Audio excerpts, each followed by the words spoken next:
छठी मैया जय छठी मैया जय छठी मैया जय छठी मैया। Music by Roshan Singh.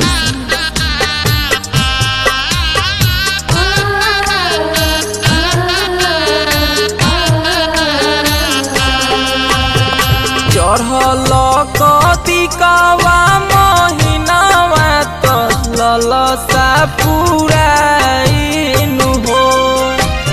चढ़ल कतिकवा महीनावा तो ललसा पुराइनु हो। जाई के बजरिया से फल कल सुप दौरा ले आइनु हो। जाई के बजरिया से फल कल सुप दौरा ले आइनु हो।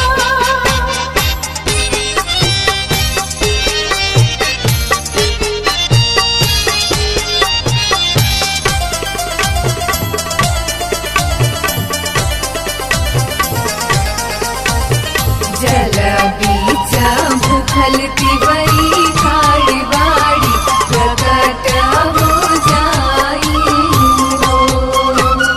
हाथी जोरी पैया परी सुनिए सजनवा। आज ले पूरबला नहीं कवनो कहनवा।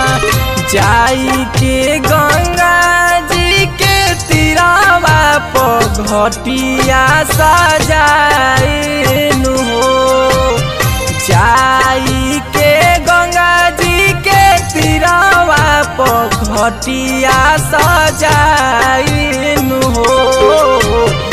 करबे हम छठी के बरतिया तो कल कल सुपेलाइनु हो।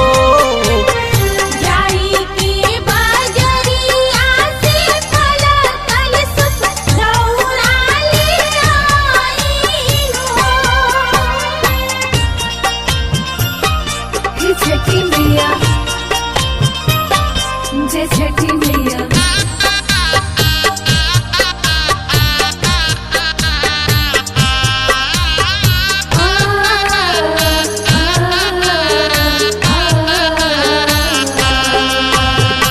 भाखल भकौती मैया करी है साकार हो। अंगना में बबुआ खेली आ जाई बाहर हो। सोनुआ से गीतिया लिखाई भूपेंद्र से गवाइनु हो। मुन्ना जी से गीतिया लिखाई भूपेंद्र से गवाइनु हो। मानी ना गौतम जी कहनवा बहना न बनाइनु हो।